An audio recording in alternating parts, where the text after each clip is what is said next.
Okay, so now we are on chapter 3, which is about cognitive development in the early years.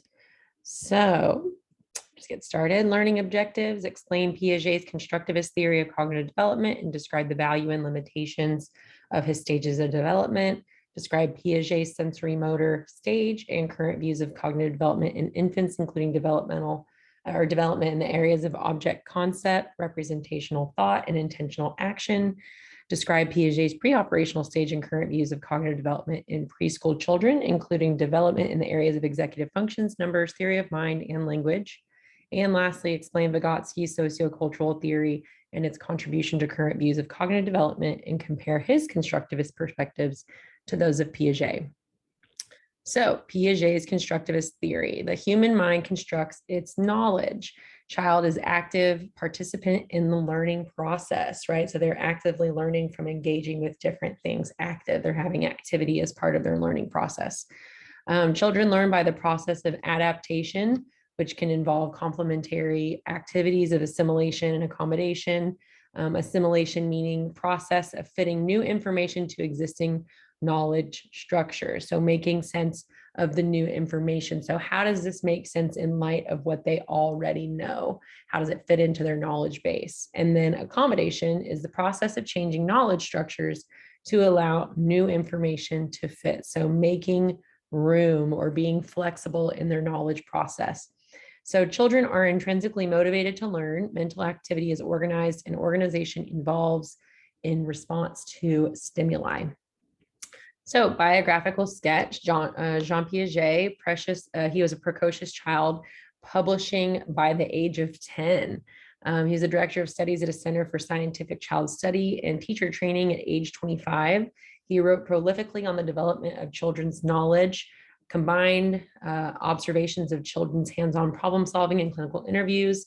He recognized the role of teachers in carefully crafting program of learning opportunities to optimize children's progress. And he was influential in all areas of cognitive development. So some controversial ideas of Piaget. There's assumption that cognitive development occurs in stages. So there's the same organizational properties in each domain, which involves a notion of overarching stages that aren't supported by recent research. His understandings of infants and preschoolers may exceed what Piaget believed to be possible.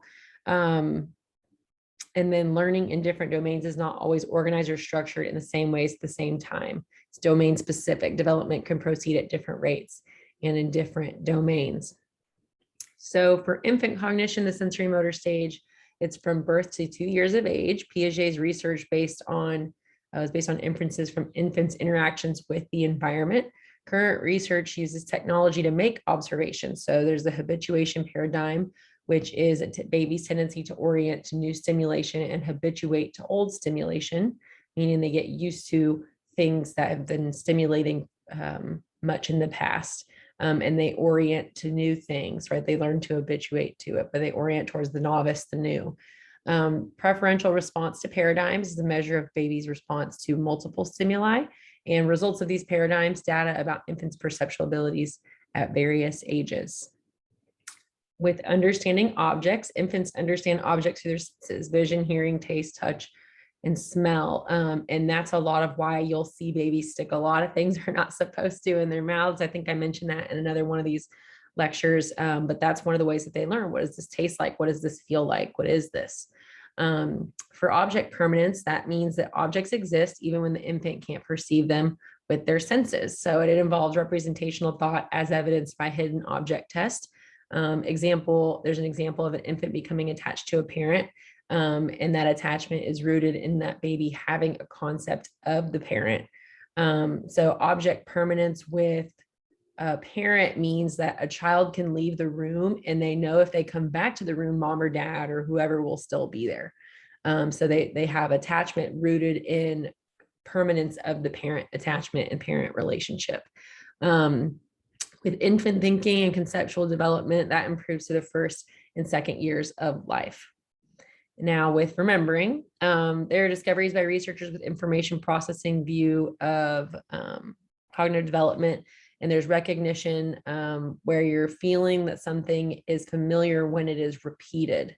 So a fetus would recognize a mother's voice, and it improves as an infant becomes more efficient in learning and retrieving information. So they know that what a certain parent sounds like. They can distinguish mom from dad, from sibling, from grandpa, from aunt, from uncle. They can remember these things. And then with recall, it's remembering a past experience when it's not repeated. So that emerges later in infancy than recognition does. And the evidence is deferred imitation and separation anxiety. Having and inferring intention. So babies may have intentions as early as 3 months. So they means they do things on purpose with intentionality, engages in means and behavior by age 12 months. Child diverts attention from one goal to another and communicates that and shows evidence of developing executive functions. They're inferring others' intentions is part of theory of mind. And they distinguish agency, which is the ability to act alone, and intention, which is an internal mental state. And they have a rudimentary sense of others' intentions as early as 6 months. So preschoolers' cognition is the pre-operational stage. So they use symbols as stand-ins for other things like words and pictures.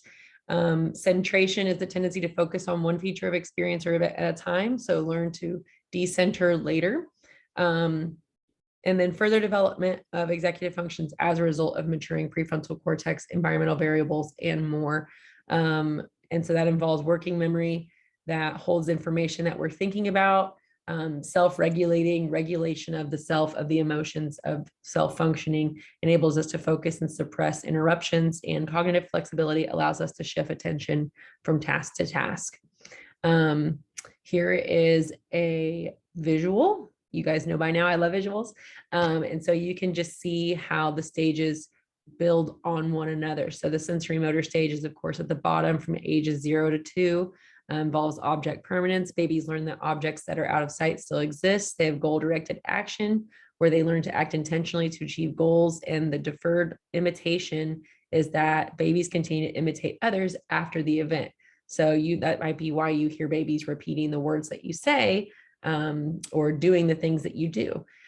Pre-operational stage, 2 to 7 years, there's symbolic thought. So young children learn to use language to represent their thoughts, and they develop imaginative play. There's also egocentrism in this phase. In this stage, young children struggle to see things from other people's perspective. So empathy may not necessarily be there just yet. Concrete operational stage, 7 to 12 years old, logical thought, children begin to see relationships between mass, time, space, etc. In conservation, children discover that changes in appearance do not necessarily correspond with changes in weight and volume, etc. And then lastly is the formal operational stage from 12 to 18, where children form inductive and deductive reasoning and use abstract thought and general principles to develop increasingly complex hypotheses. So if this, then that. They can do a lot more abstract thought, weighing the consequences, things of that nature. Okay. And then according to Piaget, I pulled this from another website just to build on the knowledge. There are 6 key components to how we learn. So learning through experience. So when we come across a new experience, we process it in our minds. We will use that experience to understand our worlds. Piaget called learners lone scientists who go out into the world and investigate to learn. Second component is prior knowledge. So each new experience is compared to previous experiences we have had. We will look at our new experiences and use them to understand what we're looking at. Third key component is cognitive schema. Piaget stated that a cognitive schema is a packet of knowledge that we have in our mind. We can add a cognitive schema assimilation to change it, or a cognitive schema assimilation or change it, which is accommodation. And then a fourth component is assimilation. Piaget used this term to explain adding new knowledge to our knowledge bank, our cognitive schemata. If I come across new knowledge that I add to my knowledge bank, I'll place it in a cognitive schema. For example, if I see a new breed of dog, I'll recognize it as a dog. So I'll add this new breed of dog to my dog cognitive schema in my mind. And then a fifth key component is cognitive disequilibrium. So when we come across a new experience, it may contradict our prior knowledge. A learner will be confused and not understand what they can see. At this point, a learner is in a state of cognitive disequilibrium. We always want to be in a state of cognitive equilibrium where everything makes sense. And that's part of why, like, when we get ghosted in a dating relationship, right, we're going crazy because it doesn't make sense. We're in disequilibrium, right? We don't have an answer for it. And then 6, accommodation. To overcome cognitive disequilibrium or confusion, we need to fix old or broken prior knowledge. We will need to recall a cognitive schema and repair it. For example, if I see a horse for the first time, I may think it's a dog because it has 4 legs. Then someone will tell me it is a different animal called a horse. Now I need to fix my dog schema by breaking it up so I don't bank all horses into the dog schema. I might create 2 new schemata, one for dogs and one for horses. I'll try to remember key features of horses, their height and body shape, so that in the future I can tell the differences between horses and dogs. I learned through experiences in this example. All right, so the 6 key components: learning through experience, prior knowledge, cognitive schema, assimilation, cognitive disequilibrium, and accommodation. So understanding numbers. So number conservation tasks show centered thinking at this young age. Newer research shows newborns' ability to discriminate differences between small numbers. So fundamental counting principles start to be developed at the ages of 2 and 3 years of age. There's ever increasing depth and a variety number of concepts. Gellman's magic number games help identify skills levels. Games like the Great Race show value of play for cognitive development. So Piaget has 7 conservation tasks, which I'll show you through images. So the first is number conservation. So the original presentation is the first column, and the second column is transformation, or second and third columns if you count the first one as one. So for number conservation, are there the same number of pennies in each row? Well, yes, of course. But if I transform this, is a child able to conserve the number as being the same? So if I spread out the pennies in each row, does one have more because it looks bigger, or is it the same that they're able to recognize there's still 6, right? Length conservation. So is each of these 6 just as long as the other? And the answer would be no, or yes, that they're the same length. But if I move them, are they equally as long, or is one longer? What does the child perceive? Liquid conservation. Is there a same amount of glass in water in each glass? And if I transform it and I move the same volume of liquid into a wider container, does one have more, or is it the same? And mass conservation is there a same amount of clay in each ball? So if they're both round balls, yeah, they look the same. But if I smash one, does one have more, or are they the same, right? So if a child's able to conserve number, length, liquid, and mass, they would know that all of these things are the same despite being manipulated. And then the other 3 are area, weight, and volume.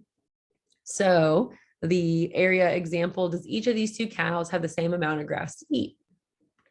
And if transformed into a different pattern, is a child able to tell that the cow still has the same amount of grass to eat, or does one cow have more?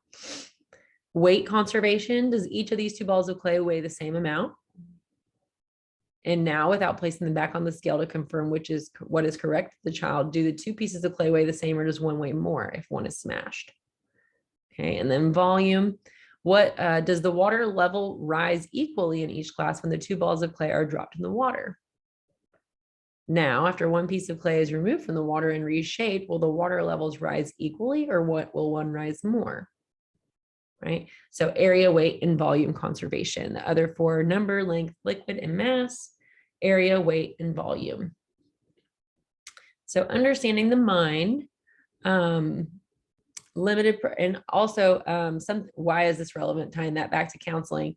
So working with a child in counseling, you want to recognize if they're not understanding these things, it might be because they haven't developed conservation tasks or developed through these conservation tasks yet. So it can affect the play therapy methods that you use with a child. It could help you to perceive any developmental delay that they might be having if they aren't able to do these things. And so that's that. Understanding the mind. There's limited perspective taking skills in young children, which is illustrated by Piaget's 3 mountains task that reflects pre-operational egocentrism, which is where you're centered on your own perspective. Perspective taking as an aspect of one's theory of mind. So understanding that people's behavior is a function of their internal subjective mental states. Use of mental words indicates awareness of mental states. Next, awareness that two people can like and want different things, and later awareness that two people can have different beliefs. Social pretend play is very important for interacting and enacting what if. So looking at Piaget's mountain research, I decided to include that in this PowerPoint because I think it's interesting. So according to Piaget's cognitive development theory, a young child in the pre-operational stage sees their own viewpoint and cannot see someone else's view of the world, which is called egocentrism. The understanding that there are viewpoints other than their own is something that develops over time. This helps to take children into the concrete operational stage, whether they cannot decenter, they can see from a viewpoint other than their own and can consider multiple views of a situation. The Three Mountains task is a part of a series of experiments that Jean Piaget and Barbel and Hilder wanted to look at a child's understanding of groups of objects. They set up a study using a model of a group of mountains where children on different sides would have different views of each mountain. So this is what the different views were of the mountain. So you see mountain 1, 2, and 3, right? And A, B, C, D represent the different perspectives. And the aim is that they wanted to find out at what age children decenter and no longer become no longer egocentric. So Piaget assumed that if the child correctly picked out the card showing the doll's view, she or he was not egocentric. Egocentrism would be shown by the child who picked out the card showing what he or she saw. So the method was that the child sits at a table presented in front of three of them are three mountains. The mountains were different, with snow on the top of one, a hut on another, and a red cross on top of the other. The child was allowed to walk around the model to look at it and then sit down at one side. A doll is then placed at various positions of the table. The child is then shown 10 photographs of the mountains taken from different positions and asked to indicate which showed the doll's view. So Piaget showed children a large model of these three mountains with three different features, right? The cross, house, and snow. And a doll was placed facing the scene, but so that it would have a different view from that of the child. From a range of different pictures of the model, the child was asked to choose what the doll would see. And pre-operational children often chose the picture that represented their own perspective rather than that of the doll's, right? And so how can something like this inform working with the child in pre-operational stage in counseling, perhaps, right? You'd understand that they really struggle to perceive how others would be feeling if they said or they did something, empathy, right? Because they're not there yet. Their brain doesn't have that cognitive ability. So understanding language, most aspects of language learned by age 5, phonology, the sounds of language, semantics, meanings of words and word parts, syntax, how to link words into meaningful sentences, so the sentence structure, pragmatics, how to communicate effectively with language, craft a narrative, use code switching, interpreting idioms, and then bilingualism, speaking two languages. There's cognitive advantages to this, being bilingual, such as brains responding more quickly. How language is learned. So parentheses, a slow, positive, and high-pitched form of talking. It attracts infants' attention, helps language development. There's a range of differences among individual children. Keys include quantity and quality of interactions, parent-child conversations, and adult responsiveness to infants and children, right? Is the baby being ignored, or are they getting interaction from mom and dad? Also, elaborative reminiscing and narrative practice promote autobiographical memories for children and reduces infantile amnesia, which is forgetting what they're learning. So pediatric milestones for speech and language, thought a chart would be something that would help you to better conceptualize how, when different things are learned. So at 3 months, the milestone, you're hearing a lot of cooing, 3-letter words, coos and smiles and cries differently for different needs. That's their speech and language ability. And then hearing and understanding development, they recognize your voice and may stay quiet and smile when spoken to. At 6 months, you'll see that 6-letter word babbling. Speech language, babbles, laughs, and giggles more, vocalizes excitement and displeasure. And with hearing and understanding, they notice sound and music, changes in tones of voice. They move eyes towards sound. So there's that responsivity. They can tell where it's coming from. 9 months old, you got 9-letter word imitation. Speech and language development, they imitate speech and non-speech sounds. They babble longer strings of sounds. With hearing and understanding, they imitate actions and gestures, look at objects when they are talked about. So if I said mouse, they would be like, oh, mouse, like they might look at it, right? If they know what it is. At 12 months, they might know 1 to 2 words, 1 to 2 word vocabulary, meaningful use of mama and dada. And with hearing and understanding, they understand simple phrases, recognize words for common items. A is for apple, right? Like that kind of stuff. Or if you just rather, it'd be common items. They know what a spoon is. They might know what cereal is, or snack or goldfish, if these kinds of words have been reinforced. At 18 months, 18 words. Vocabulary of 18 words, 10 to 20 is common. Repeat words overheard in conversation. So you see all those videos where parents are trying to get their babies to say certain things, and then they cuss and the baby starts repeating the cuss word instead of what they're trying to teach them.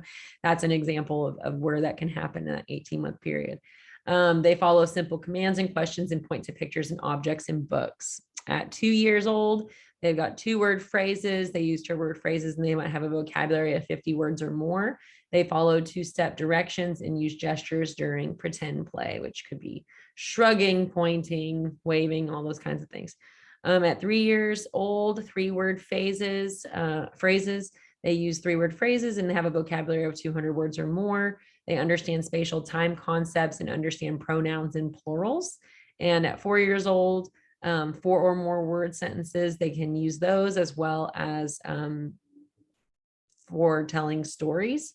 And for hearing and understanding, they understand how and why questions and group objects, and can identify colors, so they can categorize things. And milestones may occur sooner or later than shown, based on whether your child is a prodigy, or if they've got developmental delay, or they've got intellectual development disorder.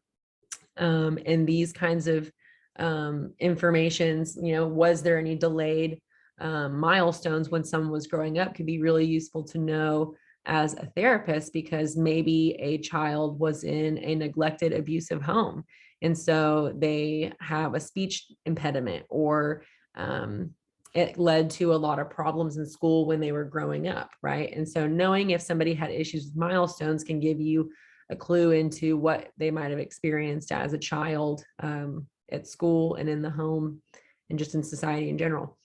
So preschool education, building skills supportive, you're building skills supportive of later academic success. So cognitive skills and executive functions, working on understanding yourself, the physical and social worlds, and you're gaining skills in controlling your emotions and behavior, hopefully. Preschool education also is providing essential building blocks for literacy. You're growing a good vocabulary. You're potentially getting narrative or storytelling skills, extensive and positive experiences with books, and phonological awareness that is critical for beginning readers. Preschool program quality, there's quality teacher-child interactions with enthusiasm, respect, and sensitivity. Children have opportunities to learn letters, phonemes, numbers, and more. Structural elements of preschool programs include teachers with degrees in education and child development. There's a low teacher-child ratio.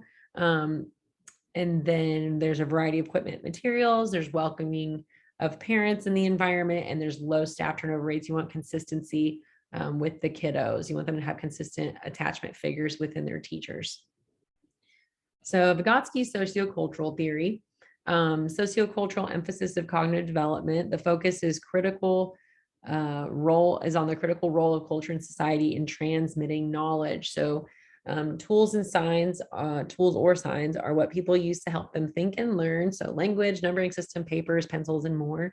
Mediated learning, cognitive development is largely socially mediated. So through language and other tools is how we develop cognitively, through mediated learning.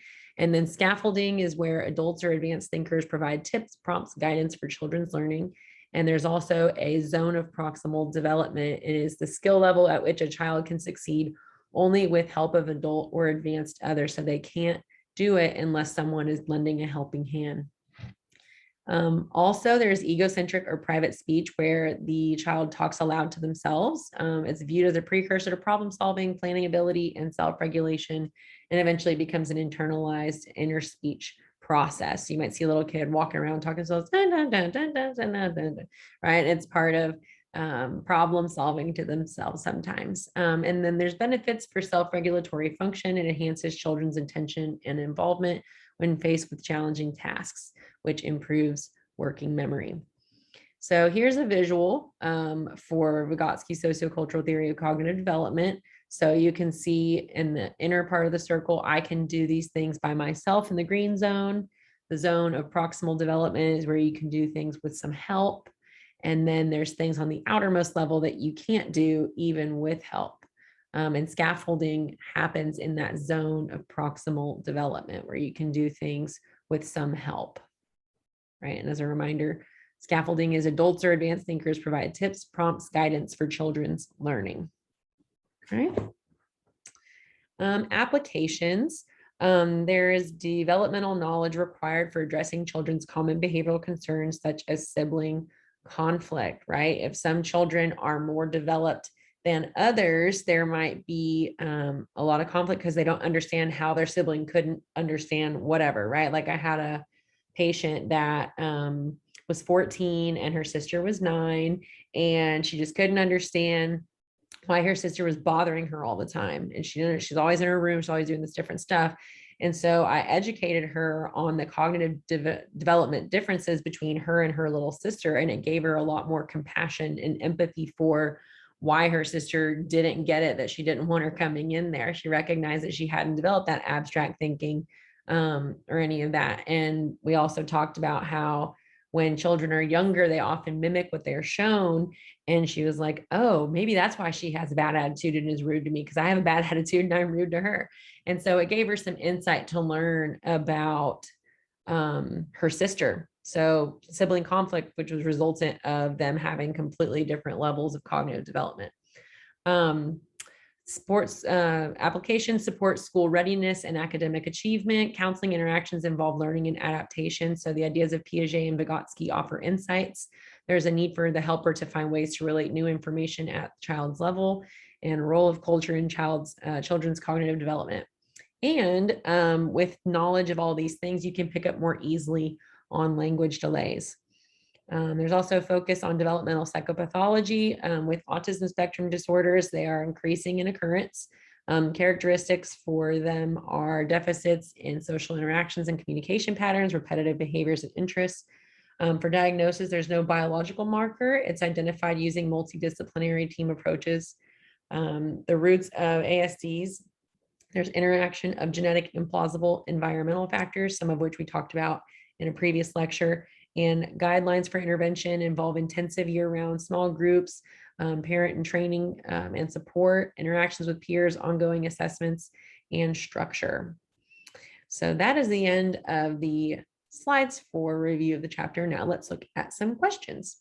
So which of the following widely held assumptions about children's cognitive development was derived from Jean Piaget? A, B, C, or D?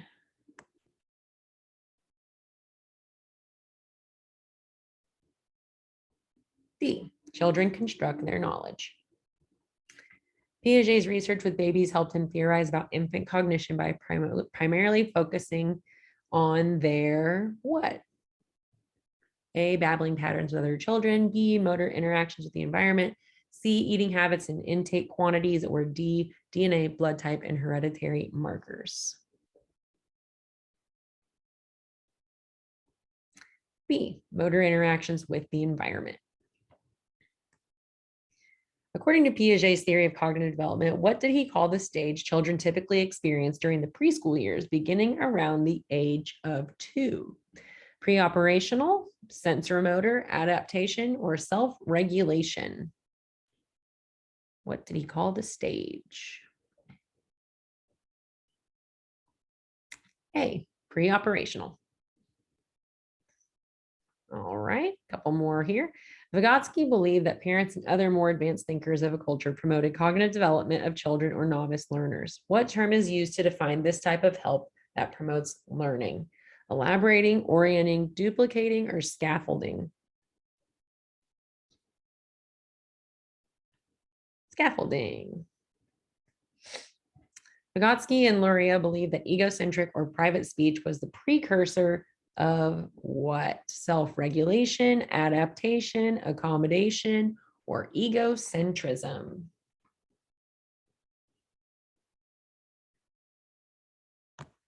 Hey, self-regulation.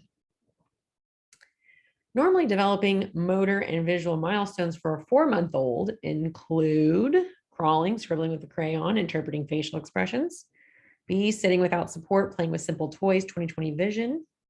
C, rolling over, reaching for objects, visual tracking of moving objects. Or D, standing with support, reaching for objects, and visual preference for faces.